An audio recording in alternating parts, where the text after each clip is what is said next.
So yeah, man. If you join me for the 99 cents a month, you got the official routine to create greatness in your life. And I wanted to talk about the phrasing of that because how could my routine create greatness in your life? So a little clarification with that was more like my guidelines to allow you to create your own routine to create greatness in your life. But I'm going to be doing a series called Everyday Excellence. We're going to talk about excellence in everyday things.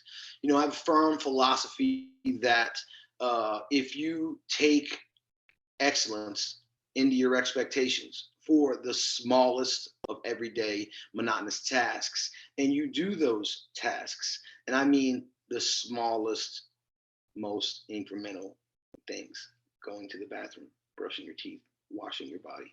Uh, it starts there and grows and grows and grows. So, and I always talk about this quite a bit. Is like sweeping the floor, vacuuming, doing the dishes, taking out the trash.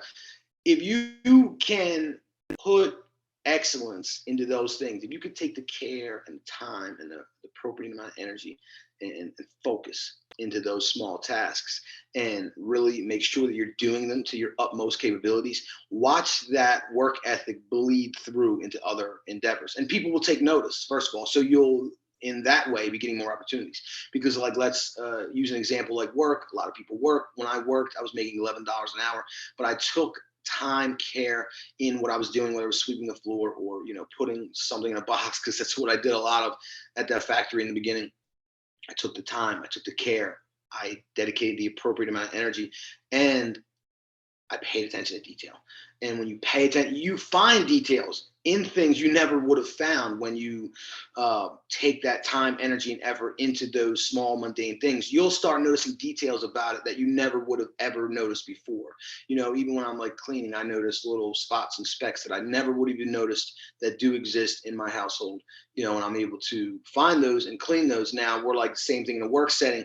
I was able to take the appropriate time, energy, effort, and the care with things that would then bring my attention to something that was a potential problem, find that potential problem, fix that potential problem, and then, get noticed and get raises and promotions and all these things like that, just by taking that simple care in those things that really seem like sometimes are meaningless. But any act is meaningful or meaningless. Any act is sacred or doesn't mean anything at all, depending on the energy, the effort, the care that we put into it. So when you invest time, energy, and effort and care into everyday monotonous tasks, everyday things, you turn those monotonous things into sacred acts, into rituals, as Rodney Williams would say. We're going to have him on the show pretty soon, talking about guidelines to fulfilling your highest possible purpose. Yes, because if you could get attached to that, your highest possible purpose, then everything will follow. Everything that we're talking about will follow. Happiness, joy, peace, love, all that stuff will come into that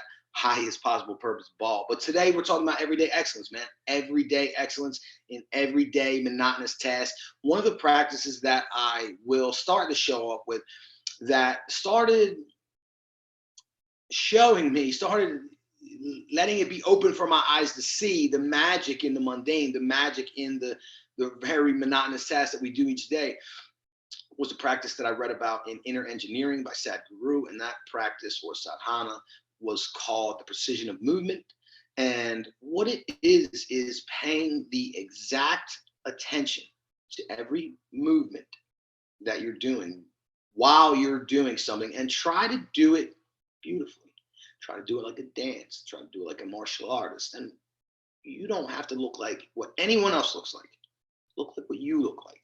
And as you do that, you will find more grace and more flow and more harmony coming into your life. For instance, if I'm at the sink and I'm working on, I clean my recyclables. This PSA: your recyclables are not getting recycled if you're just dumping them in a bag mixed up without the labels ripped off, or the food, especially still. So, that's one of these examples of everyday excellence, going the extra mile, taking that extra step to really create something that's meaningful in your life. And to me, it's important to me that I recycle. I see the state of the world, and why I'm not one of these nature extremists that are kind of plaguing existence today and talking about toxic masculinity and all these things.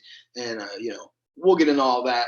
They also have an agenda, but my agenda is peace, love, harmony, and harmony with my existence, harmony with the universe. And part of that is me taking proper care of the planet, doing the best that I can. I contribute. I have a footprint.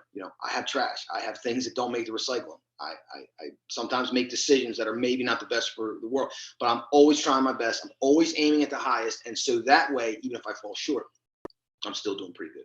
So back to precision movement. If I'm sitting at the sink, I'm turning the water on with this hand. I'm spinning and cleaning the bottle with this hand. I'm turning the water back off with this hand. I'm moving it to the receptacle for the recycling and doing it in that flow sort of sequence.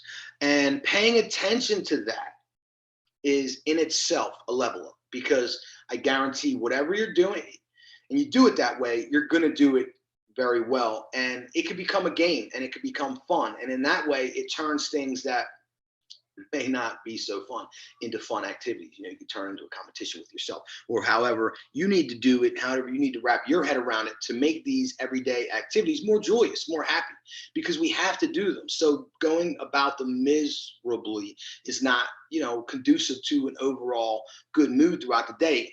You have to take out the trash, you have to do the dishes, you have to feed the kids. These are my examples, but whatever it may be in your day, things you have to get done no matter what. Why do them miserably? I always just say this at work, like, don't come in here with a stank attitude, man, because we have to be here, So leave that stuff at the door. And while we're here, let's be happy. Let's work joyously, and you'll definitely be more productive in that way. Remember, if you are a boss, or if you're just a boss of yourself, a happy worker is a more productive worker. So let me pull up my notes. So talking about everyday excellence, we're going to talk about a few different things. Now, the first one is gym. And I start with gym because I always start my day with exercise. Now, granted, there are some practices that I do before working out. We talked about them in the morning routine to create greatness in your life. That is a 99 cent a month contribution. Some things that I've worked on for years and years and years, and in my opinion, perfected. Whether it's valuable to someone else or not, it is to me. And we have to stand up for our worth on certain things like that. So just hit the subscribe link if you want to on Spotify. But if not, we're going to provide plenty of free content to help you improve the quality of your life. A lot of that is now on Wisdom app. I'm doing talks on there regularly, but we're always going to feed the spiritual warriors at creating greatness. So all that being said, I got the morning routines out of the way in that last episode. So we're going to kind of skip that and go to the gym, because it's my opinion that if you start your day off in the gym, you're starting your day off right, because you're getting probably what is the hardest task that you have to do done first thing in the morning, and the rest of the day is downhill. And it may not be your hardest mental task, but for a lot of people, it is their hardest physical task. So it's a nice thing to get knocked out first thing in the morning, so you're going down that hill. And it also increases energy and mood, and there's a lot of science behind that. You can check out Andrew Huberman, the Huberman Lab, to kind of give you the details on that. But I couldn't mention the gym without, being honest. Now, we talked about supplements. We have talked about supplements a lot. I have a big problem with the health and fitness industry right now. And my problem with them is that they're always trying to sell you something. They're always trying to make you feel like you're not enough, like you can't do it on your own, like you need to buy their training or their coaching or their supplements in order to be your best self. But what I will say is, take a look at the supplements, because they're trash. They're trash, they're garbage. You read into them. Yeah, I mean, they have caffeine, they may have vitamin B or something in them to help give you the boost. And you may feel that, but when you go into the details, what we just talked about, the details of life, is where all the answers are. It's where all the successes are. And you start reading the ingredients, and then just Google a couple of them. Whatever one you can't pronounce, just pick one. And I guarantee you, well, let's not guarantee, because I can't do that. But I would bet money that it's bad for you. Like, for instance, I take beets. I don't take beets separately. They're in my pre-workout. I'm going to mention that because it's a really good one. But my wife does not like that pre-workout, but she does like the beets. So I bought her some. And first thing I noticed on the bottle, I couldn't see it on Amazon, and that's my fault, was other ingredients. So I'm saying to myself, if I want to take beets or beetroot powder to improve my health, why do I need other ingredients? Now, some may say you need to hold it together, but that's what uh, the gel caps are for. They make it in gelatin if you're a meat eater, or they make it in vegetable cellulose if it's not. So they could do that. It may be a little more expensive, but what they do is they add the additives, the binders, the things that keep it together, and those things are things like magnesium stearate, which is I could be wrong with this, but there was many different things I googled. One of them was methicillin. I couldn't even pronounce it, but one of them was wood chips. Just so you know, like one of them was literally wood pulp. They give that to you, and it was also associated with rash and diarrhea and all these headaches and all these. Not good symptoms. That so if you're trying to take something to level up your health, and it may provide that small boost with the actual ingredients that's in there, you're doing more harm than good. So really pay attention to the supplements that you're taking. I always go organic or non-GMO. Raw is a good word to follow. Whole food certified is a good one. Like I do take a B complex in the morning. I'm gonna talk about that as well, but it's a natural B complex. A lot of B complexes that you find on the market are synthetic, and then it's just like taking in, to me, in my opinion, a genetically modified organism, a GMO in your food. You have to be very attentive to that as well. They changed the language to bioengineered food product, but it's genetically modified. And I don't know why they think bioengineered sounds better. I don't want anything bioengineered or genetically modified within me. I'm an organic being, and I want to keep my being organic.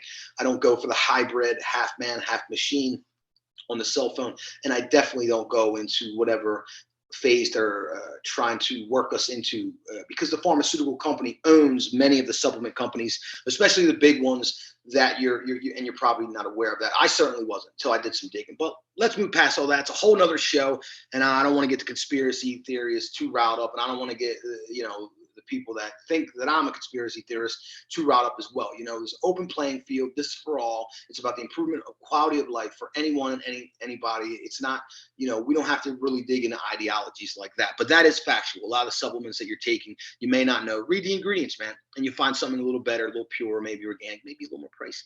But your body is your temple. That's first. So the supplements that I take, the two, well, I have a couple of non-negotiables if you really want to talk about it. We talked about lion's mane mushroom. We did that in the morning routines. But my workout supplements are MRM pre-workout. I use MRM because it has the same amount of caffeine and a lot of the same fruit and vegetable powders and adaptogens that I don't want to talk bad on Organic Muscle, but Organic Muscle has a great pre-workout. I've talked about them before. But they do an overload of ingredients, and it's quite pricey, $40 for the month's supply. Whereas MRM has about 50 to 60% of those ingredients, the ones that count, like maca root, beets, cordyceps mushrooms, the things that really get you going other than the caffeine. And that's the important part for me in a pre-workout, is like, okay, we all know how to get a caffeine boost. If you listen to Andrew Huberman, he's saying take that caffeine a little later in the day. My workout does come around 9 or 10, so I've been up for a few hours, and that's when I will take that first dose of that. And but the additives of foods, whole foods that are not caffeine, are really important to me. I look for things like lion's mane, beets, maca, cordyceps mushroom. There's a lot of other ones that I'm missing, and just hit me up, Creating Greatness Podcast at Gmail, because I'm always on my supplement game. But MRM is like $19.99 as compared to $39.99 of comparable products, and it's organic, and it has all the big ones like I just mentioned to you, as well as a nice dose of caffeine. It works, it's organic, and it's very affordable. Number two is Sports Nutrition makes a raw amino acid and vitamin powder that I take. If you're working out hard, male or female, you need a little amino acid. Amino acid is another thing that's going to give you that boost of energy along with the caffeine. And it's important if you want to build muscle and build lean muscle. And there's a lot that goes into it. I'm not a doctor. I'm not a scientist. Once again, all my teachings are on experience-based knowledge, things that I've done, things that I've tried after failing so many times, and then now doing a lot of winning. Want to share them wins with you. So in the morning, I take that MRM. I take the Sports Nutrition amino acid / multivitamin, and that's how I get going for the gym, man. And I go hard. I don't take it really early on. This is maybe another tip. I take it right when I pull into the gym, so that when I get in, I get started, when it may not have actually kicked in. So then maybe like 10, 15, 20 minutes of my workout, my pre-workout kicked in, I'm warmed up and it's really go time. So that's definitely a good one there. So let's get to it. Sorry to pull up my notes. So killing in the gym, we talked about supplements. We talked about cold water again on the morning routine, and it's a good one, man. There's a lot to it there. You know, if you hop on and subscribe with me, man, I'll definitely be grateful. But cold water invites intensity in your life. When you turn on a cold shower or you get into a cold plunge, it's so intense that, you know, you're inviting that intensity into your life. And I remember a friend of mine telling me one time, I can tell when you're coming down the hall because it's just intense steps. And I think he meant it as a knock, but I actually took it as a compliment because damn right, I'm intense, I'm focused, I'm driven. You know, that's what my life's about. So, you know, not in all respects. We also have peace and love and joy and harmony, but I'm a high drive individual and I speak to people who are not high drive, who are trying to get there, or you know, people just like me, they're trying to maintain because it's not always easy to maintain that high level of energy and excellence. So, you know, that's why we're getting to it. But the cold water actually also is the switch. You know, we talked about the switch, the mental switch that you have to make when you plunge into the water or when you get into the cold shower. There's a lot of scientific based evidence of the benefits of cold water therapy, but to me, it's always been about the switch. That switch to intensity, that switch when adversity hits, when things happen that you don't like cold water hitting your skin or dipping into that cold water. When you hit challenges, when you hit adversity, when you hit drama and strife and chaos, you're able to go back to breathing and make that switch and handle on any of it with excellence. You know, so be able to turn that switch, become the monster, become the machine. Don't hesitate and don't negotiate with yourself. I like to focus on overall health in the gym. You know, we it, we all have certain areas of our body that we want to target, we want to specify. And, you know, for me, a long time, it wasn't based on health. It was based on ego. It was based on that prison mentality. When I was getting out and going to the gym, I wanted to lift the most weight than the guy next to me. I wanted to be stronger and bigger. And, you know, that was my bias towards health. And I'll be honest with you, I did a lot of damage that way. I did a lot of damage that way by pulling muscles, tearing muscles, you know, putting a lot of strain on my joints.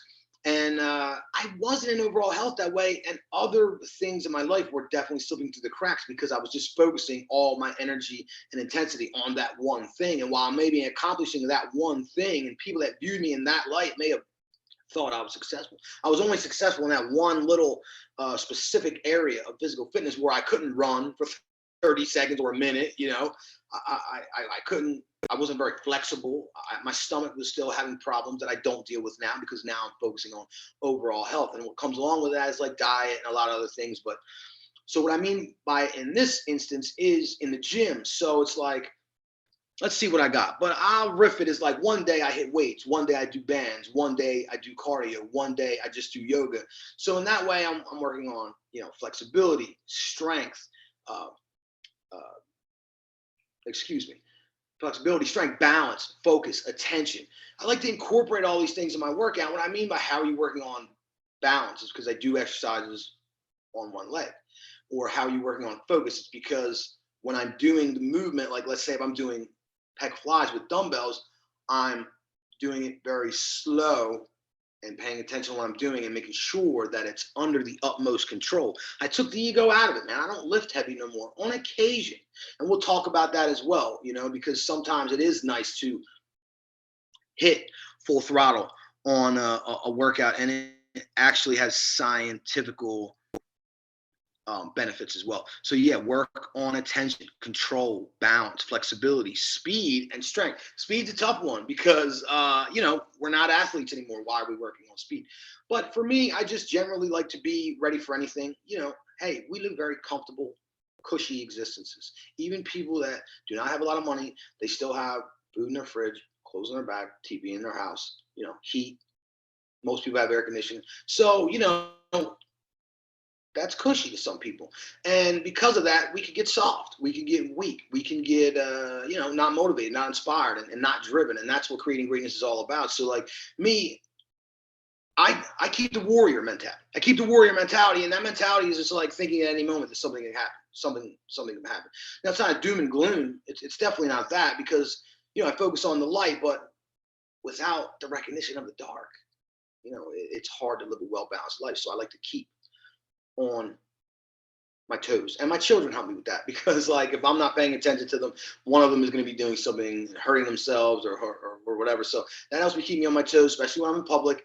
And then all the thoughts based around any of that, anything that can happen. I'm going to be in a better position than the man next to me, and I'm not competing with him, but I want to compete with myself to be ready for anything, to be ready to tackle any problem, to be that patriarch for my family.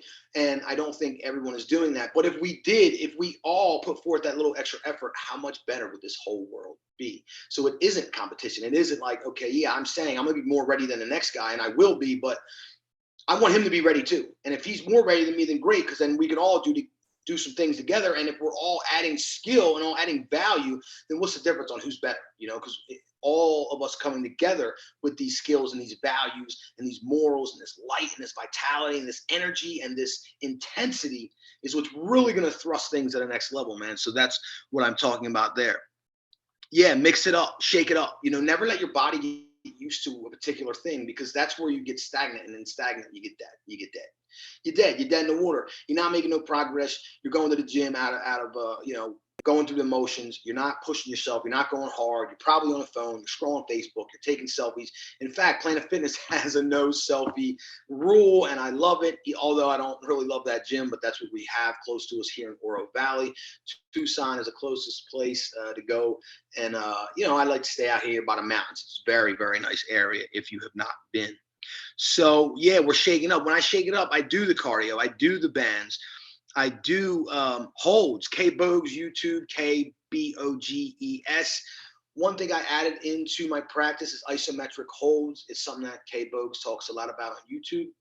It's something that I notice a difference in a lot of things, in my ability to go longer and harder in the gym, and my sexual appetite with these holds on the squat static holds, the sumo squat static holds, and with the legs together static holds. They're not easy, man.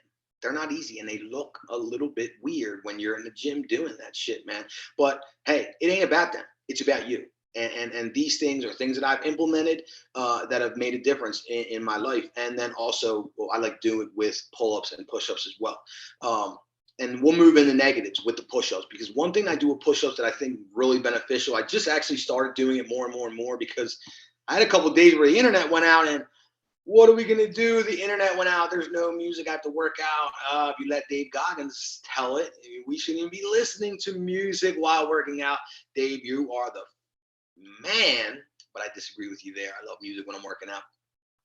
But the tool that I used to work out without music was my stop watch on my phone. Without the internet, it was still working, and I was doing push-ups with isometric holds, holding at the top with the elbow crooked a little bit. That way you're under tension, because when you're under tension, you're breaking down the muscle, and then it will rebuild. We all know that.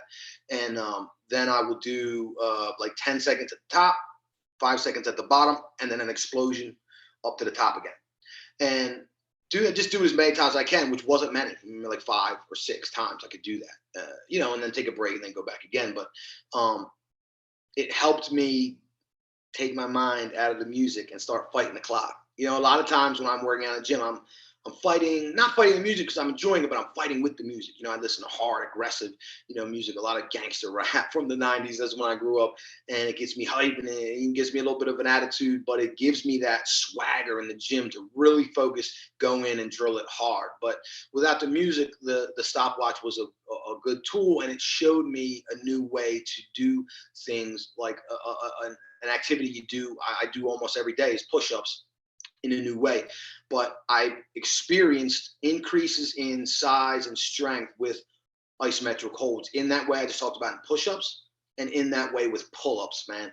Now, I also have heard, and this is not even an opinion, it's hearsay, so I just want that to be clear, that you'll burn different muscle fibers if you hold on in the beginning of a set. Like if I'm doing pull-ups, I'm making this motion because I do a pull. I pull and I hold, not as long as I can if I'm doing it in the beginning, because I got to save some strength to knock a couple out.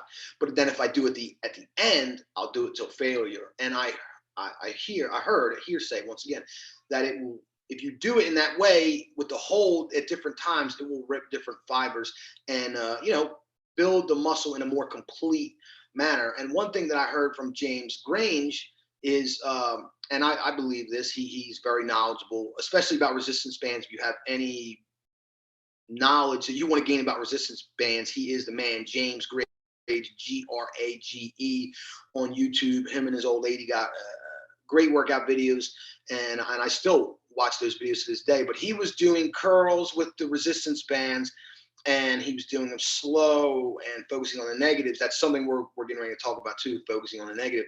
And then at the end, he busted out a couple rapid succession reps. And he says that because that also burns different muscle fibers, like the slow and the fast. So it makes a difference building that muscle in a complete way. So it's another great tool, tip, and technique. And negatives, we all focus on the push, and I'll use a simple example, like a bench press. You have to put that effort, but a lot of times when we have the down phase of the work, whether it's the pull on a pull down and then you're letting the weight back up, whenever that weight goes with itself, we have the tendency to just let it go. A lot of guys still slamming weights. I'm not sure what you're doing in there, but the more beneficial way to do it, not only for everyone in the gym that doesn't want to hear you slam your weights, but for your body, is to focus as much energy, intensity, and strength into that negative as you do on the push. Like on a bench, I don't do bench with a straight bar anymore because you don't get that wide stretch that you can get with dumbbells doing bench. But so when I do that, I like to really take my time, going slow as much as I can hold on, shaking, and then explode on the way up. And that's just my technique that I like to do, because it gives me that dynamic force, and it also gives me that really strong strength with the hold and the slow negative, and that really goes far with tearing the muscles, and then as long as you're replenishing afterwards, you're going to build muscle in that way. So focus on the negative as much as you do the positive phase of any workout with weights. So we got negative, time under tension, and that's what the negatives are for. It's been a long time that I've understood this. Back when I used to read muscle magazines and all that, like I said, when I was overbalanced in the lifting category, and they would say it was TUT, T-U-T, time under tension. So the reps and the weight matters less. This is my opinion off what I've learned through experience and what I've learned through, guys that I listen to talking about it, is the more time under tension is more conducive to muscle growth than reps or the amount of weight. So I always do this, like Planet Fitness only has 60-pound dumbbells. I'm not an Ironman, but I can bench press a lot more than 60-pound dumbbells. So I just do negatives. I do it slow. I rep it out, and I haven't seen any loss of any muscle. I can't remember the guy's name, so maybe I won't quote him, but in loose paraphrasing way, he says, my body's not going to let go of muscle if I'm telling it not to. Like, for instance, I've gone against the theory of protein as well. Protein is a marketing tool. They want you to buy protein. They're telling you need a gram of protein for body weight and all that nonsense. And maybe some people do, but I put on muscle with a lot less than 1 gram protein per weight. I mean, for instance, like you see guys in prison all the time that are ripped out to the max, dude. Do you think that they're getting a gram of protein per body pound? They're lucky if they're getting half that. They don't even serve real meat or any vegetarian based protein, unless you get the vegetarian tray, which is rice and beans. It's probably the best you're going to get, but you're still not going to reach a gram of protein per pound that you weigh.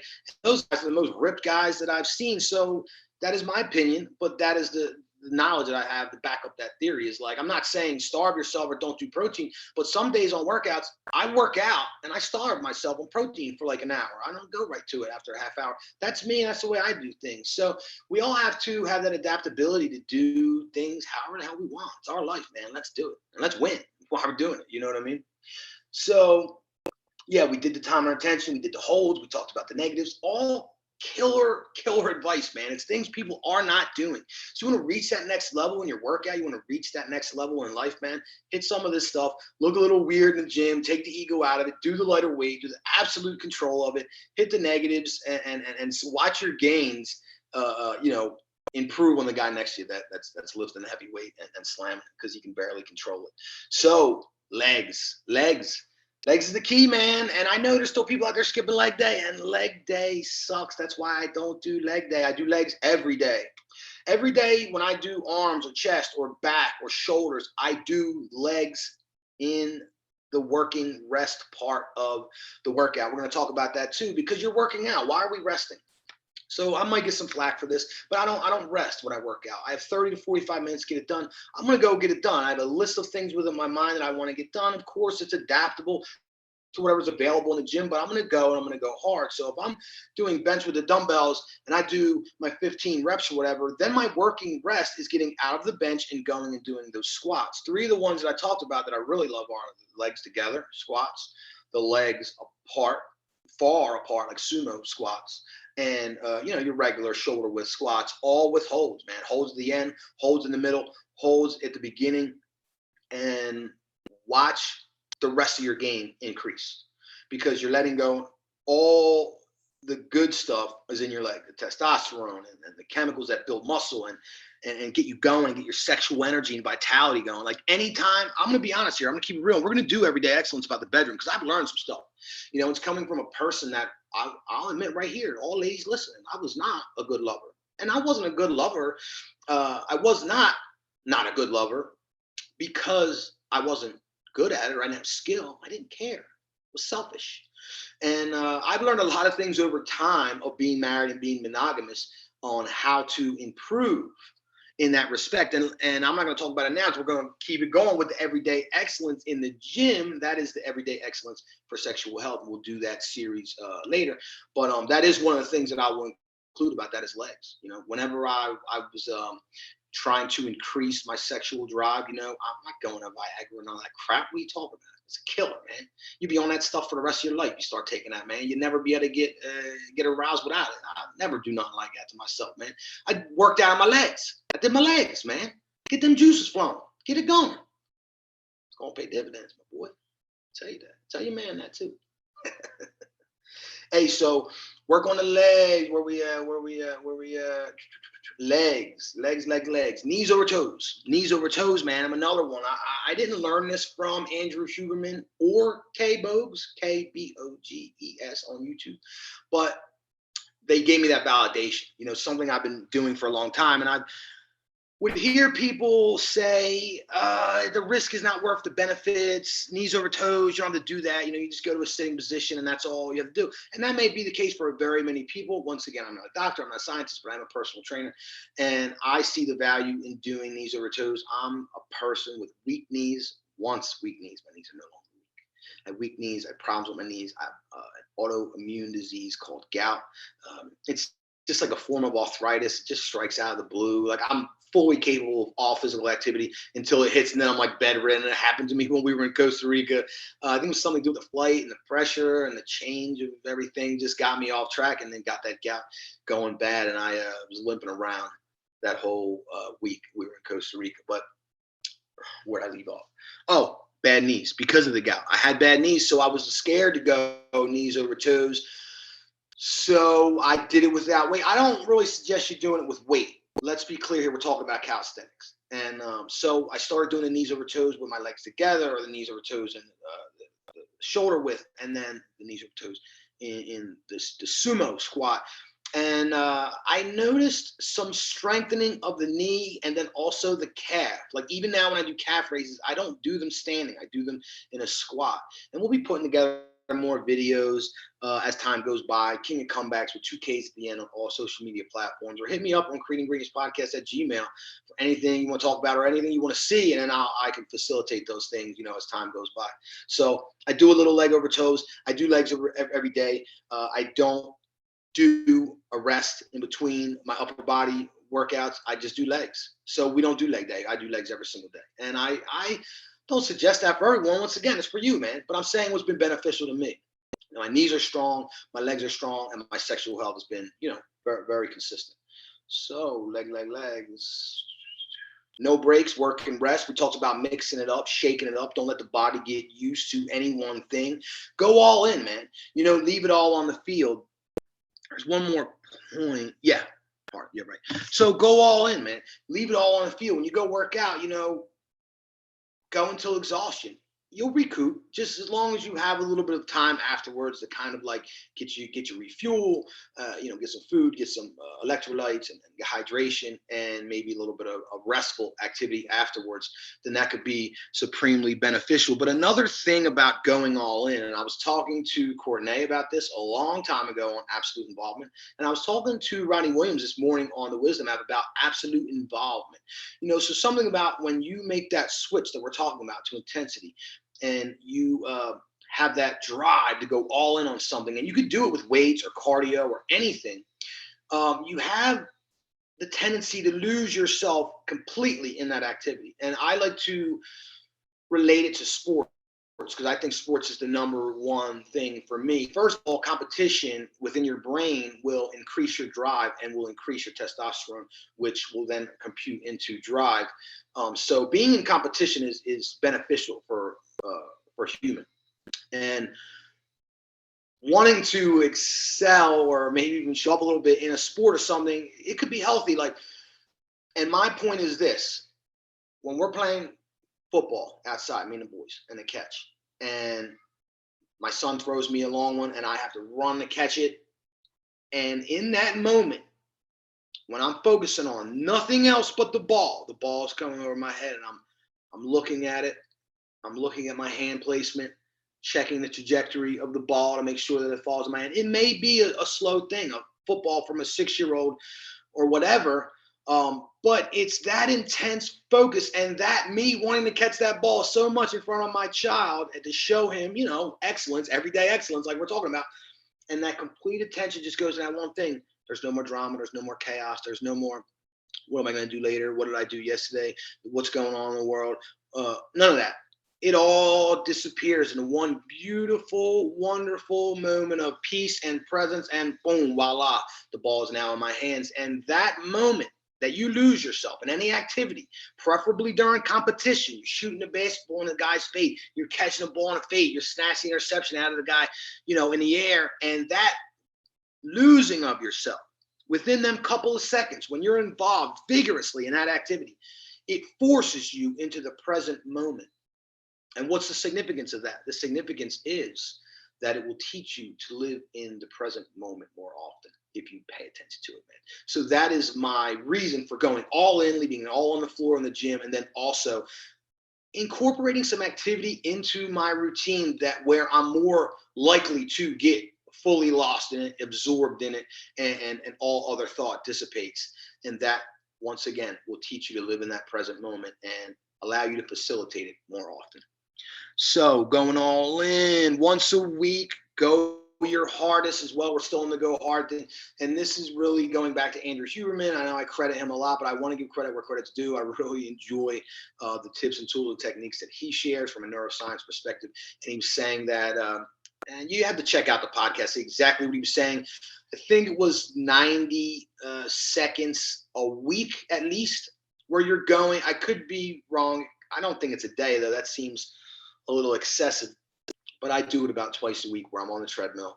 And I guess a couple good things to mention on the treadmill that could be also beneficial are I move side to side on the treadmill, both sides, and I walk backwards on the treadmill. And there's different scientific reasons for that I'm not absolutely all sure of. Once again, check out one of these guys or just Google it and you'll see why we should be doing that. But besides that, once or twice a week on the treadmill, I hit full speed, man. Hitting the fast I could possibly run, which is not that fast.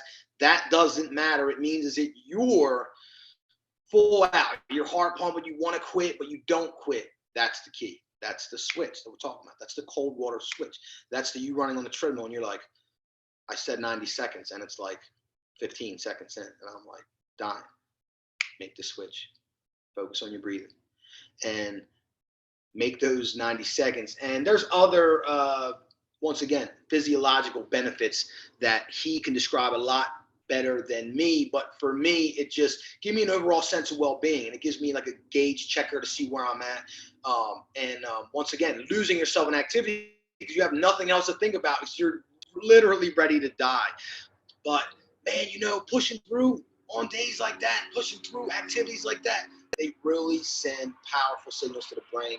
And sorry about the airplane in the background. Arizona seems to have a lot going on in that respect. So run your fastest, lose yourself in a sport or activity, focus attention, strengthens the switch. We talked about that as well. Requires competition, focus attention. No phone except the music. Yeah, so this is what I was talking about distractions. I'm guilty of this because I have so much going on with the podcast and the wisdom talks, and I'm communicating with people and setting things up. And because during my workout, I'm hype and I have the energy to also complete those things, I want to talk about distractions. So distractions is going to break up your workout, man, and you're not going to get as good a workout. Like, I'm guilty of it. I've checked social media in the middle of workouts. I've made messages to people, answered text messages during workouts, and the same thing happens time and time again, is where I don't get the workout that I could have gotten if I would have just left the phone alone for 45 minutes. It's shouldn't be that difficult, right? But sometimes it is, man. But my wife's usually with me in the gym, so for me, like, and my mom is with my kids, and my mom will certainly call my wife if there's any sort of emergency. So I'm kind of covered in that respect. So I just put the music on. I know Dave Goggins, the man, the myth, the legend, but I got to do the tunes. And I do switch songs, but I don't check anything out. I put all the notifications off for every other thing on my phone and really just focus on the work that we're about to do.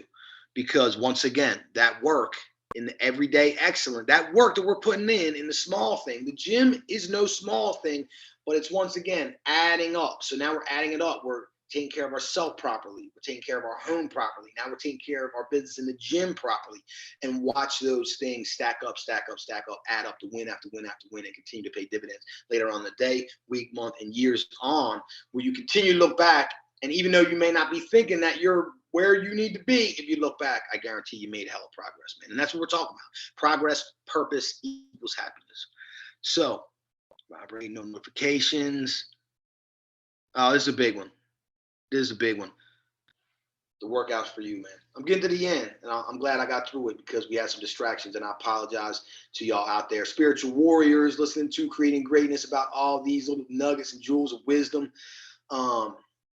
About a few airplanes and things, and me checking my notes quite a bit, but I want to give y'all the best content I can give y'all. I want to give y'all the best tools, tips, and techniques that I can give y'all to try to improve the quality of your life so that you can meet me here and we could be at the top together and keep going further, man, because once again, with continuous improvement, we're always setting our sights higher. We've never truly arrived, because the arrival is, it's over once you made it. So embrace the work, man. Embrace the progress, because the destination might not be what you think it is, man. So I think the number one thing in the gym is like attention. I have in the past, before I was married, very guilty of this. I don't think I ever looked to get dates or anything like that out of the gym. And, certainly some of the men and women are dressed there like that may be one of their goals. And there's a lot of attention-seeking behavior in the gym. And I'm not claiming innocence. I could catch myself from an angle after a workout where I got to pump and think, whoa, you look good, man. Like, let's take a shot, put everybody else to show progress, to show that I'm improving, But also because you're proud, and that's okay, and you should be. But I just think we need to watch attention-seeking behavior. And I go, yeah, you see a lot of Under Armour and all this stuff like this that I wear. I don't wear the stuff in the gym. I wear an old pair of basketball shorts and an old white T-shirt and some kicked up sneaks. I don't do the Converse. I don't really understand why guys are lifting in those. More of a fashion statement, maybe. I wear my Under Armour sneakers and, get it done and get to work.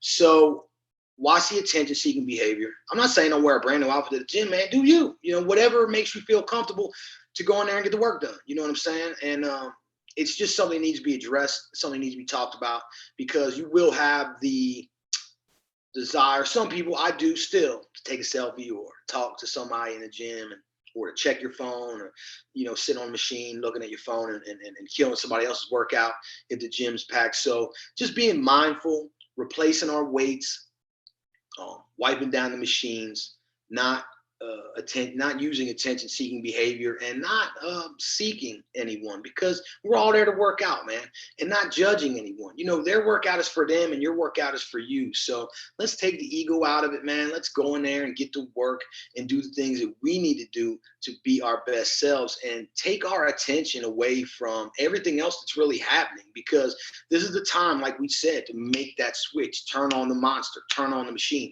go in there and do the work. And if you do the work right and you do the work well, watch that thing pay off, man. As the days and days and weeks and months go by, as your physical fitness level increases, watch that physical fitness level bleed forth into other topics in your life, other subjects. And just like I said, with the morning routine and the hygiene and the neat and the organization, and then now we're moving into the gym and the everyday excellence in that area of life. Watch it continue to grow in your life, to where you will accept nothing less but excellence in everything. And that's always the aim, man, right? We always aim at the highest possible thing we could think of. We always aim at the topmost, most righteous and just things that we could possibly imagine. In that way, my theory is that even when we fall short, we are humans and we will fall short. But when you aim at the highest, even when you fall short, you did pretty damn good, man. And I love y'all, my spiritual warriors. My name is Robert Prash, the king of comebacks with two Ks at the end. And this is Creating Greatness Podcast.